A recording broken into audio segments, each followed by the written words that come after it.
Bravo! Prav, prav,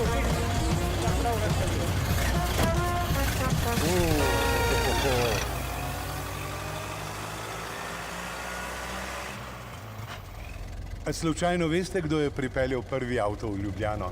Ja, to je bil pa baron Anton Kodeli. Točno.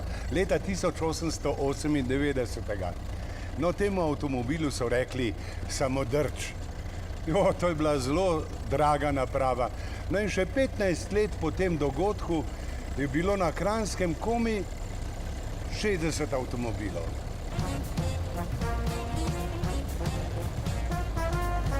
Veste, jaz sem nor na te starodobnike ali, kot jim zdaj mladina pravi, oldtimerje. Pa še njihova zgodovina me zanima. No in ravno zato se danes odpravljam v zgodovinski arhiv Ljubljana, kjer bom pobrskal po dokumentih, ki pripovedujejo o začetkih avtomobilizma pri nas. Predvsem me zanima začetek 20. stoletja, ko so po Kranjskem začeli voziti prvi avtomobili.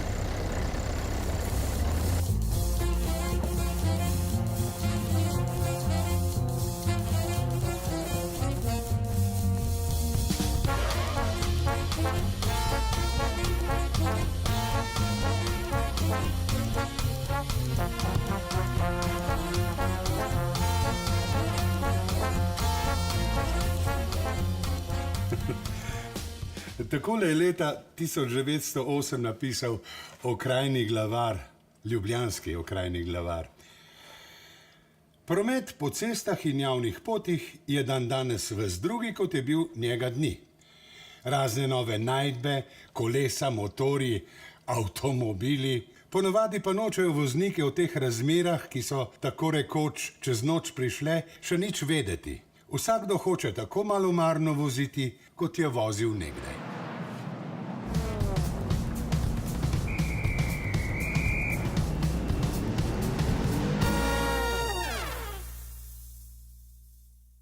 Med prvimi, ki si je omislil avto, je bil ljubljanski župan Ivan Hribar. Takrat je zanj odštel vrtoglavih 8000 kron. S tem denarjem bi si takrat lahko kupil čredo 40 konj. Avto je bil znamke Laurin Clement. Ta tovarna še danes obstaja, seveda pod drugim imenom. A veste katerim? To je Škoda. Hribar bi danes vozil Škodo.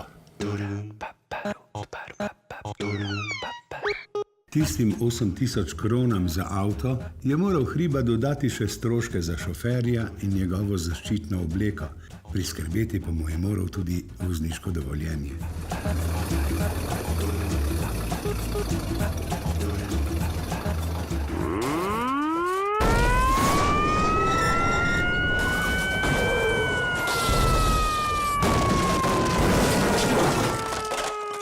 Veliko lažje pa je bilo avtomobil izgubiti. Nekateri so se usodno pokvarili, druge so nevešči vozniki razbili sami.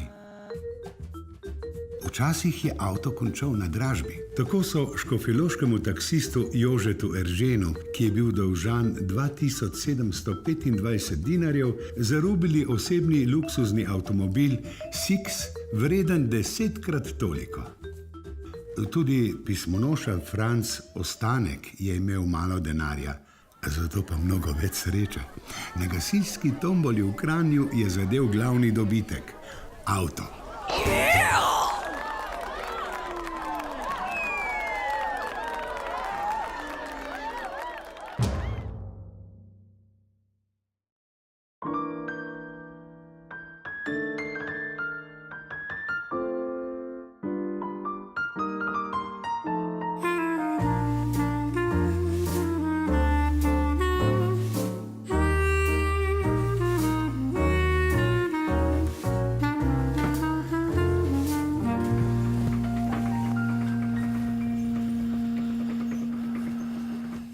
Večina ljudi pa nad to hrumečo novoterijo ni bila navdušena. Avtomobilisti so vozili hitro in kar pogosto so povzročali nesreče. Našel sem tale dokument iz leta 1911. Prijavo prometne nesreče na mestni policijski urad. Poročnik 27. cesarsko-kraljevega pešpolka Anton Suchanka je ob 3:45 popoldan vozil po Šelemburgovi ulici in zadel pešca, ki je želel prečkati cesto. V zapisniku piše, da je poročnik vozil primirno in vmes dajal pozive s hupo. Krivdo je prevzel pešec. Zanimiv je dokument iz leta 1926. Mlekarica Ana Rigler je na sredsko poglavarstvo v Novem mestu poslala užaljeno pismo, ker jo je mestni uslužbenec skoraj izbil in povrh še nadrl. Baba, beži!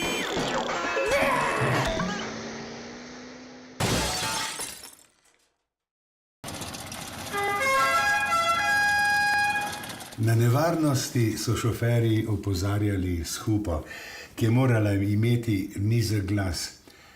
Na pridipravi pa so si omislili večglasno hupo, ki so jo imenovali fanfare. S prepovedano fanfaro sta trobila tudi župan Hribar in poročnik Suchanka in si kmalu prislužila prijavo na policijo, čeprav je Hribar to vedno zanikal.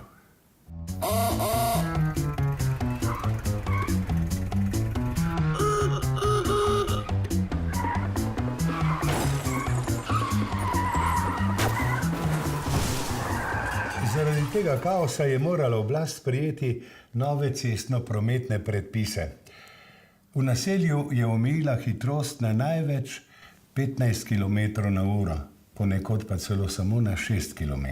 Zgodilo se je tudi, da je stražnik na kolesu prehitel avtomobilista in ga kaznoval zaradi prehitre vožnje.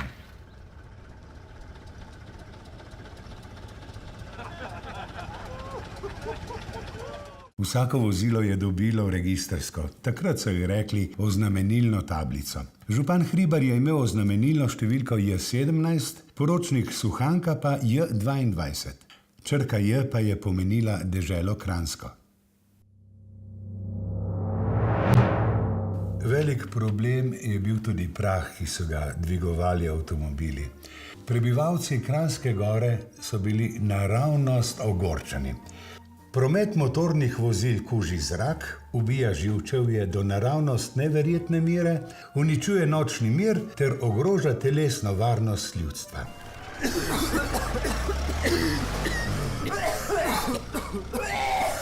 Zato so prebivalci zahtevali nabavo škropilnih avtomobilov. V dežju pa je nastal nasprotni problem. Državni tožilec Gustav Berle se je leta 1929 pritožil, da je nesramni voznik obrizgal z blatom njegovo ženo in mater ter jima uničil črno obleko in nogavice.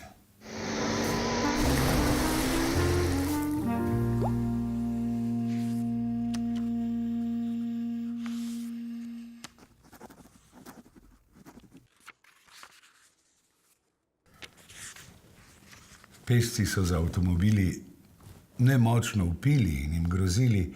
Obstaja pa veliko dokumentov o otrocih, ki so metali v avtomobile kamenje. In taki slučaji so se zagrešili celo nad tujci, ki obiskujejo z avtomobili našo domovino. Kakšno mnenje so si zadobili v pričo takih gostoljubnih in prijaznih činov?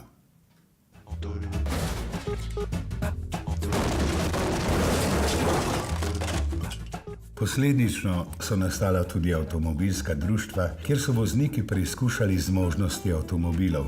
Prvo avtomobilsko društvo na Slovenskem je bilo ustanovljeno v Ljubljani leta 1909 in se je imenovalo Krajner Avtomobil Klub. Kranjski avtomobilski klub. Klub je sodeloval tudi pri organizaciji znamenite mednarodne vožnje Alpenfahrt, ali kot so ji rekli Slovenci, vožnja čez planine.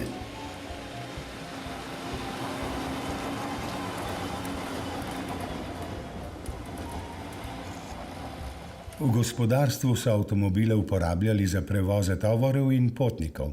Rudnik živega srebra v Idriji je leta 1910 že kupil prvi tovorni avtomobil.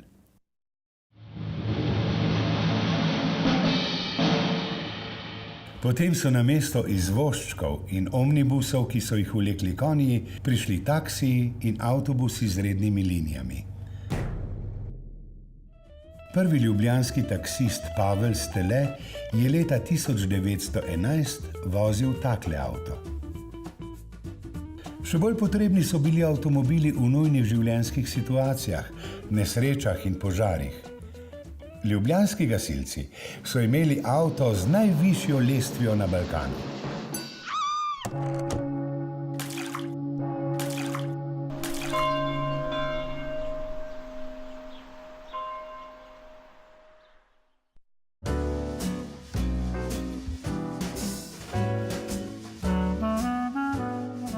Tako so konji v javnem prometu postali preteklost.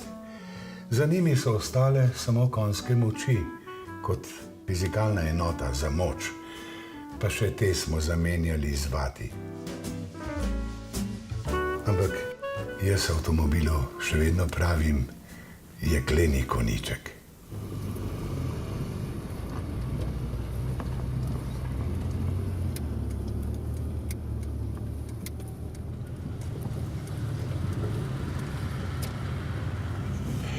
Tudi tale moj rdeči zmaj je že postal starodobnik. Narejen je bil leta 1988 in počasi postaja del naše avtomobilske zgodovine.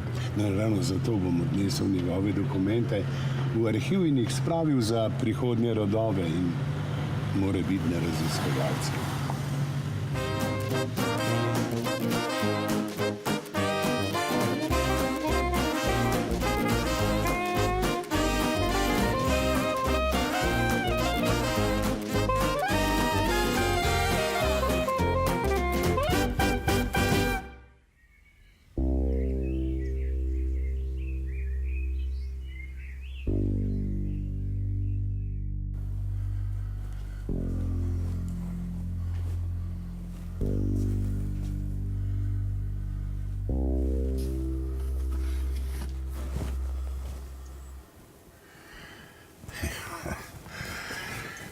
Ja.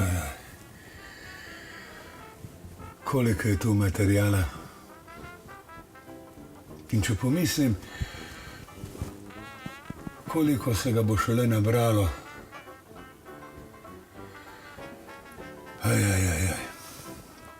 Kaj nas še vse čaka?